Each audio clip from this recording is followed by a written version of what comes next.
बृहस्पतिवार का व्रत को करने से समस्त इच्छाएं पूर्ण होती है और बृहस्पति देव प्रसन्न होते हैं। धन, विघा, पुत्र तथा मनोवांछित फल की प्राप्ति होती है। परिवार में सुख तथा शांति रहती है। इसलिए यह व्रत सर्वश्रेष्ठ और अति फलदायक है। देव गुरु बृहस्पति को बुद्धि और शिक्षा का कारक माना जाता है। गुरुवार को बृहस्पति देव की पूजा करने से धन, विद्या, मान सम्मान, प्रतिष्ठा और कई अन्य मनोवांछित फल की प्राप्ति होती है। धार्मिक ग्रंथों के अनुसार गुरुवार को भगवान बृहस्पति की पूजा का विधान है। गुरुवार के दिन व्रत और कथा सुनने से घर परिवार में सुख समृद्धि बनी रहती है। आइए जानते हैं गुरुवार व्रत कथा के बारे में। एडवर्टाइजमेंट। एक दिन राजा शिकार खेलने वन को गए हुए थे, तो रानी महल में अकेली थी।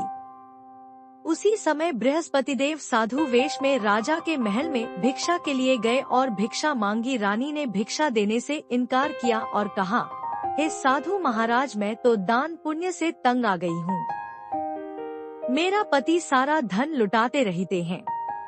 मेरी इच्छा है कि हमारा धन नष्ट हो जाए, फिर न रहेगा बांस न बजेगी बांसुरी। साधु ने कहा, देवी तुम तो बड़ी विचित्र हो। धन, संतान तो सभी चाहते हैं। पुत्र और लक्ष्मी तो पापी के घर भी होने चाहिए। यदि तुम्हारे पास अधिक धन है तो भूखों को भोजन दो, प्यासों के लिए प्याऊ बनवाओ, मुसाफिरों के लिए धर्मशालाएं खुलवाओ। जो निर्धन अपनी कुंवारी कन्याओं का विवाह नहीं कर सकते, उनका विवाह करा दो। ऐसे और कई काम हैं जिनके करने से तुम्हारा यश लोक परलोक में फैलेगा। परंतु रानी पर उपदेश का कोई प्रभाव न पड़ा। वह बोली, महाराज आप मुझे कुछ न समझाएं। मैं ऐसा धन नहीं चाहती जो हर जगह बांटती फिरूं। साधु ने उत्तर दिया, यदि तुम्हारी ऐसी इच्छा है तो तथास्तु। तुम ऐसा करना कि बृहस्पतिवार को घर लीपकर पीली मिट्टी से अपना सिर धोकर स्नान करना, भट्टी चढ़ाकर कपड़े धोना। ऐसा करने से आपका सारा धन नष्ट हो जाएगा। इतना कहकर वह साधु महाराज वहां से आलोप हो गए। साधु के अनुसार कई बातों को पूरा करते हुए रानी को केवल 3 बृहस्पतिवार ही बीते थे कि उसकी समस्त धन संपत्ति नष्ट हो गई। भोजन के लिए राजा का परिवार तरसने लगा।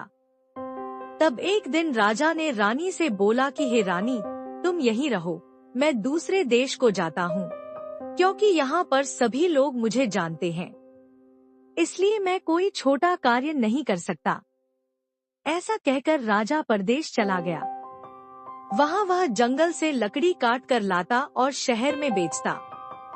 इस तरह वह अपना जीवन व्यतीत करने लगा। इधर राजा के परदेश जाते ही रानी और दासी दुखी रहने लगी। एक बार जब रानी और दासी को 7 दिन तक बिना भोजन के रहना पड़ा, तो रानी ने अपनी दासी से कहा, हे दासी, पास ही के नगर में मेरी बहन रहती है। वह बड़ी धनवान है। तू उसके पास जा और कुछ ले आ, ताकि थोड़ी बहुत गुजर बसर हो जाए। दासी रानी की बहन के पास गई। उस दिन गुरुवार था और रानी की बहन उस समय बृहस्पतिवार व्रत की कथा सुन रही थी। दासी ने वापस आकर रानी को सारी बात बता दी। सुनकर रानी ने अपने उधर रानी की बहन ने सोचा कि मेरी बहन की दासी आई थी, परंतु मैं उससे नहीं बोली, इससे वह बहुत दुखी हुई होगी। कथा सुनकर और पूजन समाप्त करके वह अपनी बहन के घर आई और कहने लगी, हे बहन, मैं बृहस्पतिवार का व्रत कर रही थी। तुम्हारी दासी मेरे घर आई थी, परंतु जब तक कथा होती है तब तक न तो उठते हैं और न ही बोलते हैं, इसलिए मैं नहीं हुआ। पर बहन के आग्रह करने पर उसने अपनी दासी को अंदर भेजा तो उसे सचमुच अनाज से भरा एक घड़ा मिल गया। यह देखकर दासी को बड़ी हैरानी हुई। दासी रानी से कहने लगी, हे रानी, जब हमको भोजन नहीं मिलता तो हम व्रत ही तो करते हैं, इसलिए क्यों न इनसे व्रत और कथा की विधि पूछ ली जाए, ताकि हम भी व्रत कर सकें। तब रानी ने अपनी बहन से बृहस्पतिवार व्रत के बारे में पूछा। केले की जड़ में पूजन करें तथा दीपक जलाएं, व्रत कथा सुने और पीला भोजन ही करें। इससे बृहस्पति देव प्रसन्न होते हैं। व्रत और पूजन विधि बताकर रानी की बहन अपने घर को लौट गई। 7 दिन के बाद जब गुरुवार आया तो रानी और दासी ने व्रत रखा। घुड़साल में जाकर चना और गुड़ लेकर आईं। फिर उससे केले की जड़ तथा विष्णु भगवान का पूजन किया। अब पीला भोजन कहाँ से आए, इस बात को लेकर दोनों बहुत दुखी थे। चूंकि उन्होंने व्रत रखा था, इसलिए बृहस्पति देव उनसे प्रसन्न थे। इसलिए वे एक साधारण व्यक्ति का रूप धारण कर 2 थालों में सुंदर पीला भोजन दासी को दे गए। भोजन पाकर दासी प्रसन्न हुई और फिर रानी के साथ मिलकर भोजन ग्रहण किया। उसके बाद वे सभी गुरुवार को व्रत और पूजन करने लगी। बृहस्पति भगवान की कृपा से उनके पास फिर से धन संपत्ति आ गई, परंतु रानी फिर से पहले की तरह आलस्य करने लगी।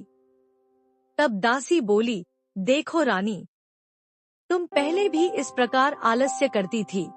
तुम्हें धन रखने में कष्ट होता था, इस कारण सभी धन नष्ट हो गया, और अब जब भगवान बृहस्पति की कृपा से धन मिला है तो तुम्हें फिर से आलस्य होता है। रानी को समझाते हुए दासी कहती है कि बड़ी मुसीबतों के बाद हमने यह धन पाया है, इसलिए हमें दान पुण्य करना चाहिए, भूखे मनुष्यों को भोजन कराना चाहिए और धन को शुभ कार्यों में खर्च करना चाहिए, जिससे तुम्हारे कुल का यश बढ़ेगा, स्वर्ग की प्राप्ति होगी और पितृ प्रसन्न होंगे। दासी की बात मानकर रानी अपना धन शुभ कार्यों में खर्च करने लगी, जिससे पूरे नगर में उसका यश फैलने लगा। यह कहकर रोने लगा और साधु को अपनी आत्मकथा सुनाई। महात्मा जी ने कहा, तुम्हारी स्त्री ने बृहस्पति के दिन बृहस्पति भगवान का निरादर किया है, जिसके कारण रुष्ट होकर उन्होंने तुम्हारी यह दशा कर दी। अब तुम चिंता को दूर करके मेरे कहने पर चलो तो तुम्हारे सब कष्ट दूर हो जाएंगे और भगवान पहले से भी अधिक संपत्ति देंगे। तुम बृहस्पति के दिन कथा किया करो। 2 पैसे के चने मुनक्का लाकर उसका प्रसाद बनाओ और शुद्ध जल से लोटे में शक्कर मिलाकर अमृत तैयार करो। कथा के पश्चात अपने सारे परिवार और सुनने वाले प्रेमियों में अमृत व प्रसाद बांटकर आप भी ग्रहण करो। ऐसा करने से भगवान तुम्हारी सब मनोकामनाएं पूरी करेंगे। साधु के ऐसे वचन सुनकर लकड़हारा बोला, हे प्रभु, मुझे लकड़ी बेचकर इतना पैसा नहीं मिलता जिससे भोजन के उपरांत कुछ बचा सकूं। मैंने रात्रि में अपनी स्त्री को व्याकुल देखा है। मेरे पास कुछ भी नहीं जिससे मैं उसकी खबर मंगा सकूं। साधु ने कहा, हे लकड़हारे, तुम किसी बात की चिंता मत करो। बृहस्पति के दिन तुम रोजाना की तरह लकड़ियां लेकर शहर को जाओ। तुमको रोज से दुगुना धन प्राप्त होगा, जिससे तुम भली भांति भोजन कर लोगे तथा बृहस्पति देव की पूजा का सामान भी आ जाएगा। इतना कहकर साधु अंतर्ध्यान हो गए। धीरे धीरे समय व्यतीत होने पर फिर वही बृहस्पतिवार का दिन आया। लकड़हारा जंगल से लकड़ी काटकर किसी शहर में बेचने गया। उसे उस दिन और दिन से अधिक पैसा मिला। राजा ने चना गुड़ आदि लाकर गुरुवार का व्रत किया। उस दिन से उसके सभी क्लेश दूर हुए, परंतु जब दोबारा गुरुवार का दिन आया तो बृहस्पतिवार का व्रत करना भूल गया। इस कारण बृहस्पति भगवान नाराज हो गए। उस दिन उस नगर के राजा ने विशाल यज्ञ का आयोजन किया तथा शहर में यह घोषणा करा दी कि कोई भी मनुष्य अपने घर में भोजन न बनावे, न आग जलावे, समस्त जनता मेरे यहाँ भोजन करने आवे। इस आज्ञा को जो न मानेगा उसे फांसी की सजा दी जाएगी। इस तरह की घोषणा संपूर्ण नगर में करवा दी। राजा की आज्ञानुसार शहर के सभी लोग भोजन करने गए, लेकिन लकड़हारा कुछ देर से पहुंचा, इसलिए राजा उसको अपने साथ घर ले गए और ले जाकर भोजन करा रहे थे तो रानी की दृष्टि उस खूंटी पर पड़ी जिस पर उसका हार लटका हुआ था। वह वहां पर दिखाई नहीं दिया। रानी ने निश्चय किया कि मेरा हार इस मनुष्य ने चुरा लिया है। उसी समय सिपाहियों को बुलाकर उसको कारागार में डलवा दिया। तत्काल बृहस्पति देव साधु के रूप में प्रकट हुए और उसकी दशा को देखकर कहने लगे, अरे मूर्ख, तूने बृहस्पति देव की कथा नहीं करी, इस कारण तुझे दुख प्राप्त हुआ है। अब चिंता मत कर, बृहस्पतिवार के दिन कारागार के दरवाजे पर 4 पैसे पड़े मिलेंगे। उनसे तू बृहस्पति देव की पूजा करना, तेरे सभी कष्ट दूर हो जाएंगे। बृहस्पतिवार के दिन उसे 4 पैसे मिले। लकड़हारे ने कथा कही। उसी रात्रि को बृहस्पति देव ने उस नगर के राजा को स्वप्न में कहा, हे राजा, तुमने जिस आदमी को कारागार में बंद कर दिया है वह निर्दोष है। वह राजा है, उसे छोड़ देना। रानी का हार उसी खूंटी पर लटका है। अगर तू ऐसा नहीं करेगा तो मैं तेरे राज्य को नष्ट कर दूंगा। इस तरह रात्रि के स्वप्न को देखकर राजा प्रातःकाल उठा और खूंटी पर हार देखकर लकड़हारे को बुलाकर क्षमा मांगी तथा लकड़हारे को योग्य सुंदर वस्त्र आभूषण देकर विदा कर दिया। बृहस्पति देव की आज्ञानुसार लकड़हारा अपने नगर को चल दिया। राजा जब अपने नगर के निकट पहुंचा तो उसे बड़ा आश्चर्य हुआ। नगर में पहले से अधिक बाग, तालाब, कुएं तथा बहुत सी धर्मशाला, मंदिर आदि बन गई हैं। राजा ने पूछा, यह किसका बाग और धर्मशाला है? तब नगर के सब लोग कहने लगे, यह सब रानी और बांदी के हैं। तो राजा को आश्चर्य हुआ और गुस्सा भी आया। जब रानी ने यह खबर सुनी कि राजा आ रहे हैं, तो उन्होंने बांदी से कहा कि हे दासी, देख राजा हमको कितनी बुरी हालत में छोड़ गए थे। हमारी ऐसी हालत देखकर वह लौट न जाएं, इसलिए तू दरवाजे पर खड़ी हो जा। आज्ञानुसार दासी दरवाजे पर खड़ी हो गई। राजा आए तो उन्हें अपने साथ लिवा लाई। तब राजा ने क्रोध करके अपनी रानी से पूछा कि यह धन तुम्हें कैसे प्राप्त हुआ है? तब उन्होंने कहा, हमें यह सब धन बृहस्पति देव के इस व्रत के प्रभाव से प्राप्त हुआ। राजा ने निश्चय किया कि 7 रोज बाद तो सभी बृहस्पति देव का पूजन करते हैं, परंतु मैं प्रतिदिन दिन में 3 बार कहानी तथा रोज व्रत किया करूँगा। अब हर समय राजा के दुपट्टे में चने की दाल बंधी रहती तथा दिन में 3 बार कहानी कहता। एक रोज राजा ने विचार किया कि चलो अपनी बहन के यहाँ हो आवे। इस तरह निश्चय कर राजा घोड़े पर सवार हो अपनी बहन के यहाँ को चलने लगा। मार्ग में उसने देखा कि कुछ आदमी एक मुर्दे को लिए जा रहे हैं। उन्हें रोककर राजा कहने लगा, अरे भाइयों, मेरी बृहस्पति देव की कथा सुन लूंगा। जा अपनी कथा किसी और को सुनाना। इस तरह राजा आगे चलने लगा। राजा के हटते ही बैल पछाड़ खाकर गिर गए तथा किसान के पेट में बड़ी जोर का दर्द होने लगा। उस समय उसकी माँ रोटी लेकर आई। उसने जब यह देखा तो अपने पुत्र से सब हाल पूछा और बेटे ने सभी हाल कह दिया। तो बुढ़िया दौड़ी दौड़ी उस घुड़सवार के पास गई और उससे बोली कि मैं तेरी कथा सुनूंगी, तू अपनी कथा मेरे खेत पर चलकर ही कहना। राजा ने बुढ़िया के खेत पर जाकर कथा कही, जिसके सुनते ही वह बैल उठ खड़ हुए तथा किसान के पेट का दर्द भी बंद हो गया। राजा अपनी बहन के घर पहुंचा। बहन ने भाई की खूब मेहमानी की। दूसरे रोज प्रातःकाल राजा जगा तो वह देखने लगा कि सब लोग भोजन कर रहे हैं। राजा ने अपनी बहन से कहा, ऐसा कोई मनुष्य है जिसने भोजन नहीं किया हो, मेरी बृहस्पतिवार की कथा सुन ले। बहन बोली, हे भैया, यह देश ऐसा ही है कि पहले यहाँ लोग भोजन करते हैं, बाद में अन्य काम करते हैं। अगर कोई पड़ोस में हो तो देख आऊं। वह ऐसा कहकर देखने चली गई, परंतु उसे कोई ऐसा व्यक्ति नहीं मिला जिसने भोजन न किया हो। अतः वह एक कुम्हार के घर गई जिसका लड़का बीमार था। उसे मालूम हुआ कि उनके यहाँ 3 रोज से किसी ने भोजन नहीं किया है। रानी ने अपने भाई की कथा सुनने के लिए कुम्हार से कहा, वह तैयार हो गया।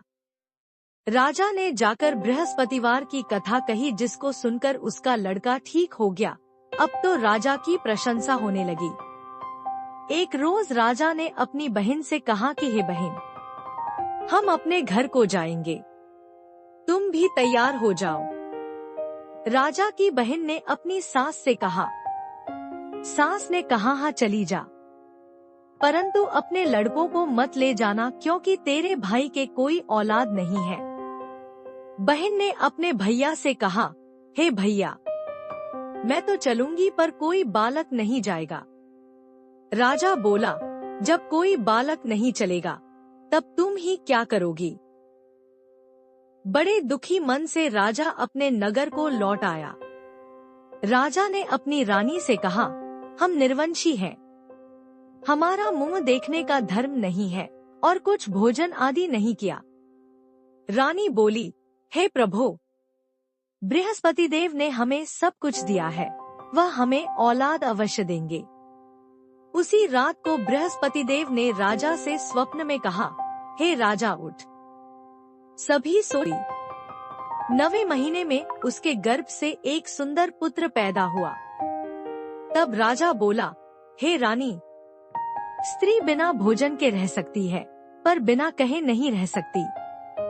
जब मेरी बहन आवे तुम उससे कुछ कहना मत। रानी ने सुनकर हाँ कर दिया। जब राजा की बहन ने यह शुभ समाचार सुना तो वह बहुत खुश हुई तथा बधाई लेकर अपने भाई के यहाँ आई। तभी रानी ने कहा, घोड़ा चढ़कर तो नहीं आई, गधा चढ़ी आई। राजा की बहन बोली, भाभी मैं इस प्रकार न कहती तो तुम्हें औलाद कैसे मिलती। इस प्रकार बृहस्पतिवार व्रत कथा संपन्न हुई। अब आप सभी को पूजा का प्रसाद वितरित करें और स्वयं भी ग्रहण करें।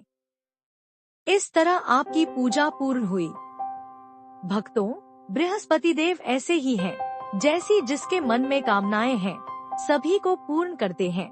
जो सद्भावना पूर्वक बृहस्पतिवार का व्रत करता है एवं कथा पढ़ता है अथवा सुनता है, दूसरों को सुनाता है, बृहस्पति देव उसकी सभी मनोकामना पूर्ण करते हैं।